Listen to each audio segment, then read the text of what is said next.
The public can't believe anything Virginia prison officials tell them. Lies about dog attacks. In an August 1st, 2021 article about two lawsuits filed by Virginia prisoners who had been mauled by prison attack dogs, a spokesman for the Virginia prison system was cited as saying, quote, "Canine units are used solely for purposes of detecting drugs and other contraband, not for attacking or intimidating prisoners."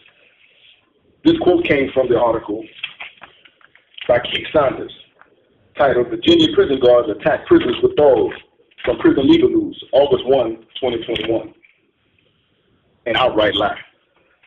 In contradiction of this claim that dogs aren't used to intimidate, Rick White, past warden of Virginia's Notorious Red Onion State Prison, was quoted in a 2023 Insider report on uses of dogs in U.S. prisons as stating that dogs are in fact used frequently in Virginia prisons for, quote, presence, end quote, or, quote, in other words, the implied violence of their growls and bared teeth is sufficient to frighten people into compliance, end quote.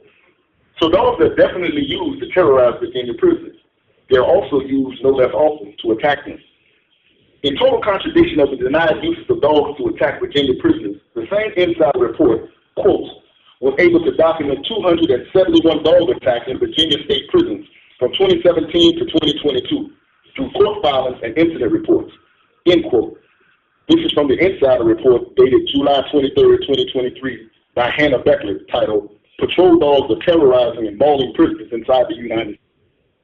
Why indeed will Virginia officials lie about using attack dogs? Well, exposing the practice has many implications, including the hidden history of widespread uses of dogs to hunt, terrorize, maul, and kill blacks during slavery, including in Virginia. This practice was one of the main outrages that motivated the slavery abolitionist movement.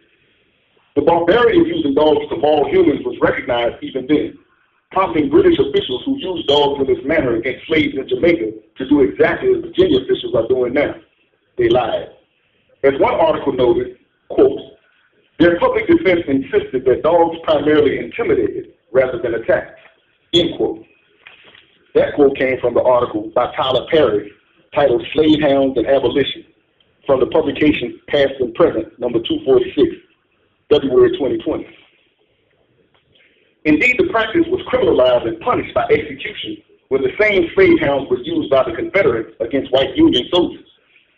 It's because this practice is inherently barbaric and was recognized to be so as far back as 200 years ago during the era of slavery, and has a racist history which continues, that Virginia officials have lied about it, trying to hide it from the public. Which brings me to another campaign of lies projected by them to the public: a lying documentary. This came with the airing of a December 2016 HBO documentary titled "Solitary: Inside Red Onion State Prison," which can be seen on YouTube. This documentary was used to whitewash the abuses within the prison and its image. The program has never been shown to Virginia prisoners, and with good reason. It was a cover-up. Through considerable maneuvering, I was able to watch it, however, and immediately recognized it as lying propaganda meant to clean up Red Onion's sordid image. The film began with two guards, one black, one white, escorting a handcuffed white prisoner to a solitary confinement cell. This was the first lie. I was confined at Red Onion for 14 years, from when it first opened in 1998 until 2012, and several times since then up to present. The prison, which is located on a mountain in a rural region of the state, has never had more than 3 black guards on its entire otherwise white staff, who come from segregated white communities that have no prior contact with urban blacks.